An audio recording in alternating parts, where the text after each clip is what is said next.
Hello, hello, everyone. Us and should be coming on. There she is. Hello, hello. So yes, I am so glad. We can give a couple seconds, couple minutes to see if anyone joins us live, but I know that probably a lot of people will watch this on the replay, which is still fine. You'll still get the benefit. And so before we begin, I just wanted to give a quick overview of what the after shows are all about. So if you don't know who I am already, my name is Jamila Souffrant of Journey.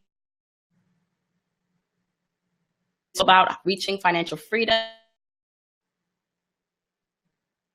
And so what I want to do with these after shows from the podcast is bring on a guest and have them dive. You'll get the benefit if you if you listen to the podcast, you'll get even more benefit. You get more information. And if you didn't listen to the podcast episode, you'll still be able to tips. And I wanted to bring Dorianne on because she did such a good job on our last talking about how to negotiate a raise. So Dorianne negotiated a $25,000 raise for herself. She does this with her clients. She basically is an HR expert and knows all the tools as an employee to elevate yourself to the top tier to earn more money. So I wanted to bring Dorianne on to discuss some else, and then at the end, there will be a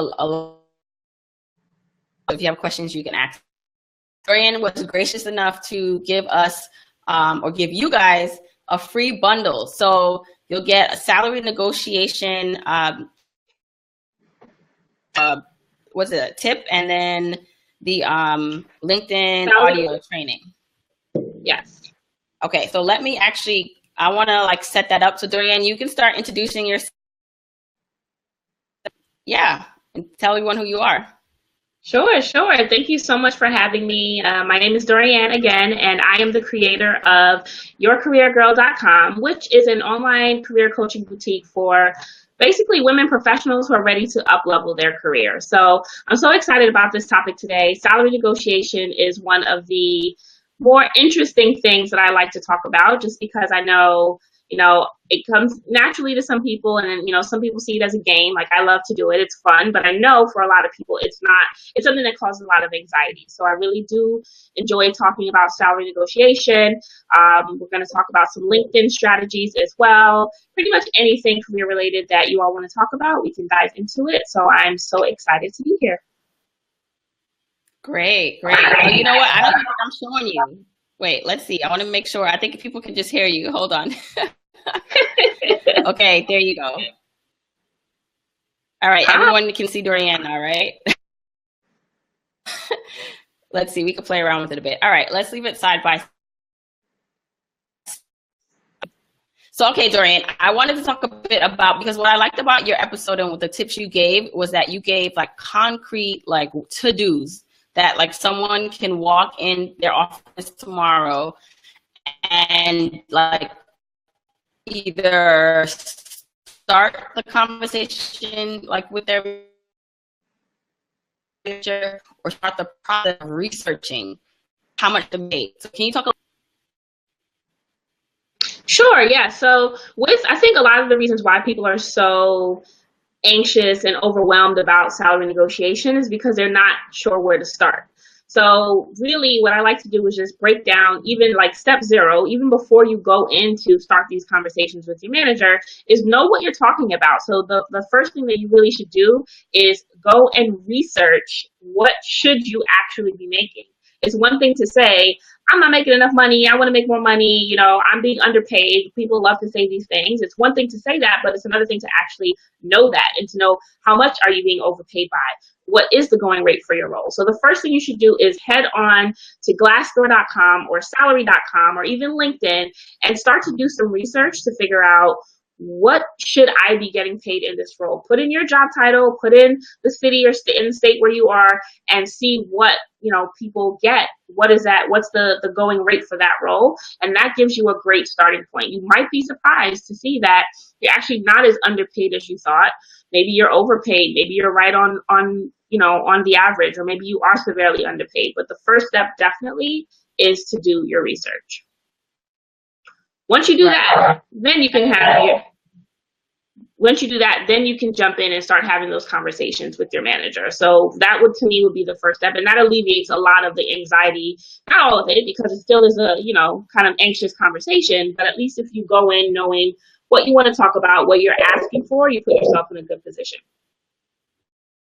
Right. So then my question to you is, how do you even conversation with your manager to, how do you prep them and start, even like if you're not ready to approach them, how do you start maybe should you drop hints to the point, what should you do? I don't think this is a time to drop hints. I think you should just be forward and direct with what you want. You can definitely prime the conversation. So instead of marching into their office and saying, hey, I want to talk about, salary, maybe start with an email. Feel your boss. You know your boss, right? You've been working with him or her for a long time. If they prefer to be given heads up about things, or it's totally okay to just talk to things, on the fly. Whatever works best for them, then you should do that. If your manager likes to be prepped first, then just send an email and say, hey, I want to talk about, my salary, or I know the annual compensation period is coming up. Before we had that conversation, I wanted to talk about my expectations. Whatever you need to say to let them know that this conversation is happening, it'd be great to do that via email. If your boss is someone that's okay with conversations on the fly, then hey, on your next scheduled one-on-one, or if you don't have regularly scheduled one-on-one, then schedule one. Put some time on your manager's calendar and be direct. There's no beating around the bush. There's no talking in code. Just be direct. I want to talk about salary expectations. I want to talk about where I am. I've been doing this research, and this is what I want to get this conversation going. So do you think there is a difference between the type of job, like if you work, because I know some people don't work in corporate America, right? So what if they are working, in a blue collar? Is that the name of it? Blue collar jobs, or jobs where they're not going into an office every day? Is it the same type of dynamic where it's really just about knowing who you work for and with? Like, it doesn't matter the setting, it just matters the personalities and how you approach it? I think to some extent, it doesn't matter the setting to some extent, but I mean, I really don't know that much about blue collar. Why are we calling it blue collar? Like we're like in the 40s, but I don't really know that much about that industry, those jobs. But I do know that everyone deserves to be making what they're worth, and everyone deserves to be able to have that conversation. So I think it is like what you said, thinking about who is your manager, what is their personality, and you should also know like what's the lay of the land at the place that you work at. No matter what industry or what type of role you have, do people get increases outside of an annual process? Do people get increases if they are threatening to leave, like when they do a great job on a project, when they get promoted? You really need to pay attention, and don't leave these conversations to someone else to determine what happens. Don't be passive in this process. Do your research both inside and outside the company and figure out what's the process, what's going on, who do I need to speak to, how often do these decisions get made. It's up to you to take, be the CEO of your career and take control, no matter what industry you're in. Right. And then, so how do you, okay, in terms of talking about research, so on the episode you said glass, so what the industry standard is, or people in the around about same level that you're in, what they're making. But what about talking to your fellow employees? Is there a way to approach your fellow employees, the people you work with, and start these conversations? Because I feel like it'd be really awkward for me to ask my neighbor, what do I I think, yes, it is awkward conversation. As we talked about on the podcast, if someone came up to me and asked me at work, how much do you make? Why are you asking me that? Just so not what we do. So I wouldn't necessarily recommend just going out and asking the people you work with how much they make unless you have that sort of relationship with them. If it's, if you have a work bestie or a work husband or a work wife or whatever it is, and you guys can discuss these sorts of things and you feel comfortable, and you're not going to get your feelings hurt if you hear that, they're making more than you, whatever it is. You have to be mature about the conversation because you never know how they're going to react to you and how you might react. Then, okay, ask the question. But as a general rule, in order to really find out what the going rate is, the best thing you should do is do some objective research. So go out to those sites that I mentioned, like Glassdoor, Salary.com, PayScale. There's a bunch of them, but go out to those sites to get the inside scoop of, and your company will be there. Like so many companies are there. So I'm sure your company will be there, and Glassdoor specifically, or you can, just look around and see what the going rate is. Maybe you don't have it specifically for your company, but you should have it for your industry, for your role. There's ways to find it without being awkward and asking everyone you work with how much you get paid. Right, like be the awkward person in your job asking that. Okay, exactly. So let's switch gears a little bit. So what about someone who's looking for a job? Because I feel like I have a lot of people in the Facebook group who, not a lot, but I know a couple people who are searching for jobs.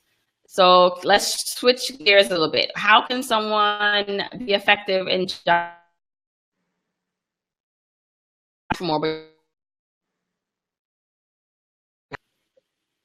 So you broke up a little bit. So how can someone be effective in what?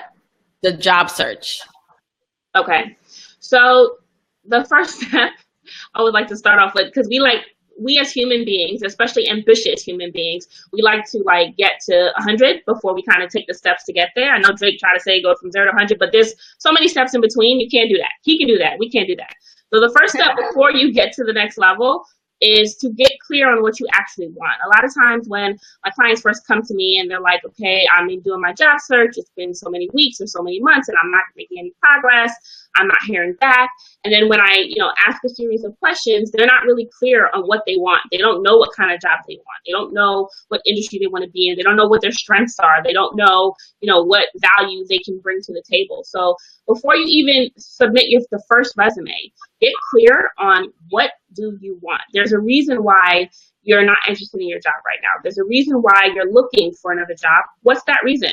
What do you like to do? What don't you like to do? Think about the past roles you've had, even outside of this current one. What worked for you? What didn't work for you? What skills do you want to utilize? There's so many resources out there to figure out what your strengths are. Some of them are free, some of them are not free, but things like Strengths Finders, that's like the baseline that I use with all of my clients. Figure out what your top 5 strengths are.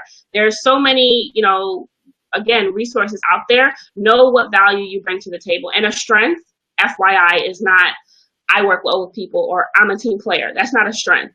Find out specifically what you do different or better than anyone else that you work with and how you can use that skill to make impact and add value to the jobs that you do.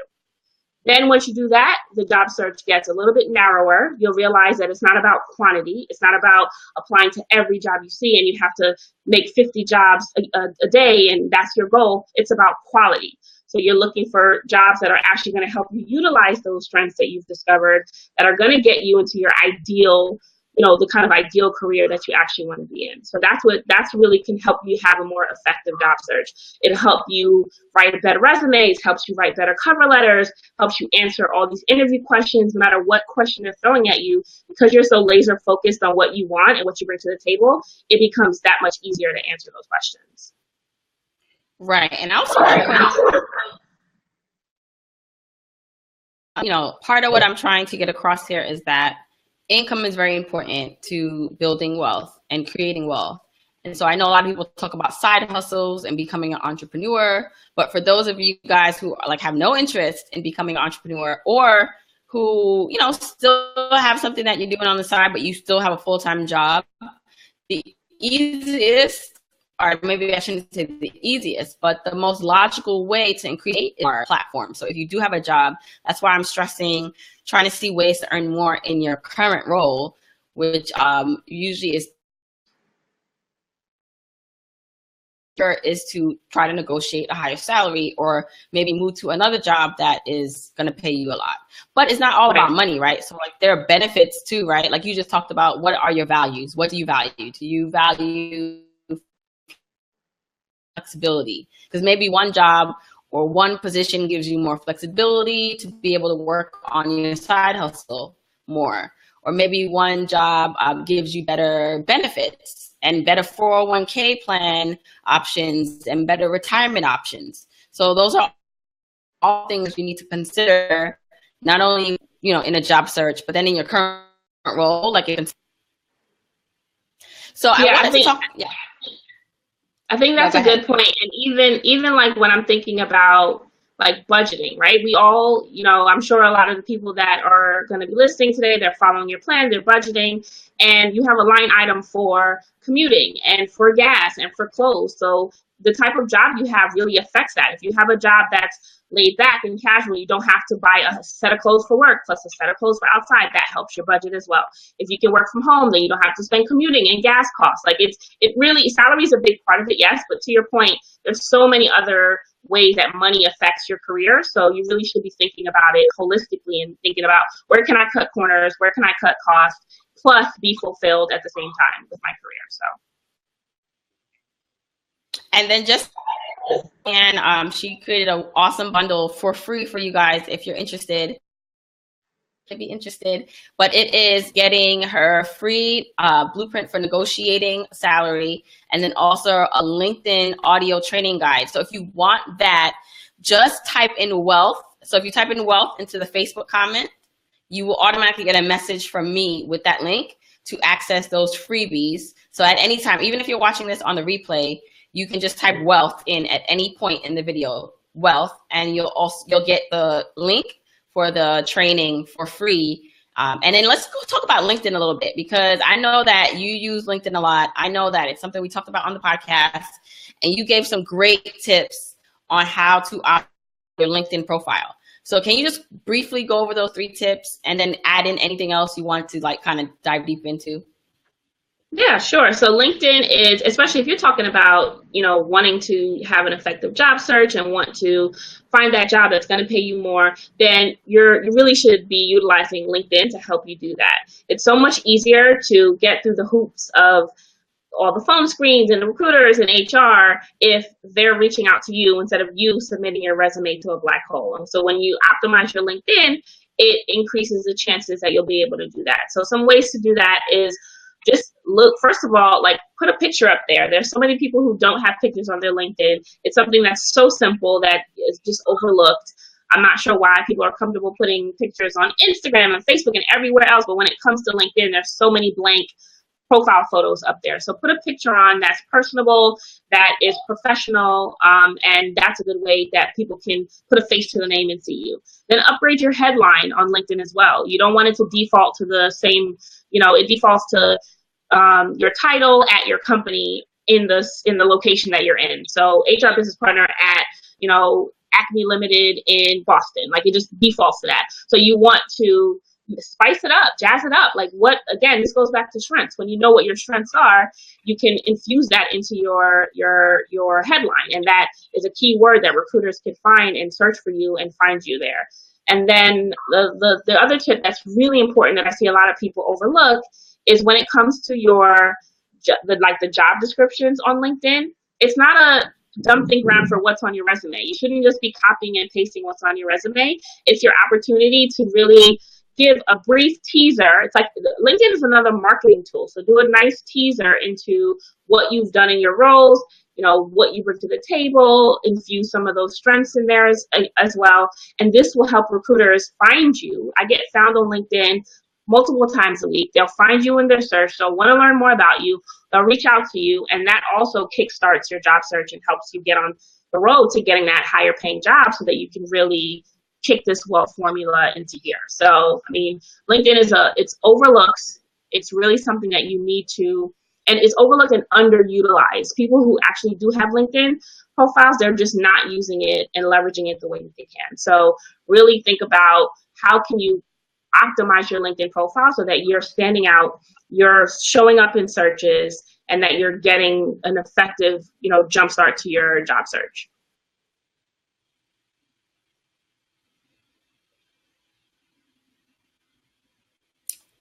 Right. Those are good tips. I think it grows. Yeah. Can you hear me? Yes, I can hear you. Okay, no, those are excellent tips. And as I said before on the podcast, if you want to hear even more, you can go listen to the journey episode 7, that you can listen to that. But it really was really good because, again, like you said, LinkedIn is something overlooked, but that recruiters is all the time on LinkedIn. And key. Dorian's updating your LinkedIn profile with this video. I'll update it with that that link. Okay, so I don't know that anyone's watching live, but if you have a question for Dorian about anything with career, right? Because you deal with anything related to career in HR. Yep. So career development, if you're trying to get a promotion, if you're unsure of how to handle a difficult conversation, if you don't know what your next step should be, like I literally from A to Z with careers is what I work with. Right. So again, I think she's a great resource if you want to check out her site, yourcareergirl.com, and she's on social media as Your Career Girl. So again, I have to stress that income is very important. So it's really, I know we focus a lot in personal finance on expense, but really income. If you can increase your income and keep your expenses at a moderate rate, you'll be able to hit your goals as long as being disciplined in your money habits. So what better way to try to job? So I just want to on and do after show. If you're watching this on the replay, you can actually still ask questions. I still watch, so the video goes up on Facebook. Even if you are not watching this live and you watch it for replay, just type a question in. I'll come back in and answer. Tag Dorian in it. She'll probably come back and answer. And so you can still get some good value from this. But Dorian,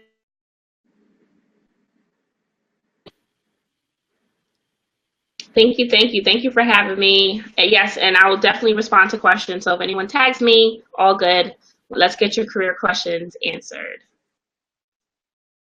guys, thank you so much. Bye. Bye.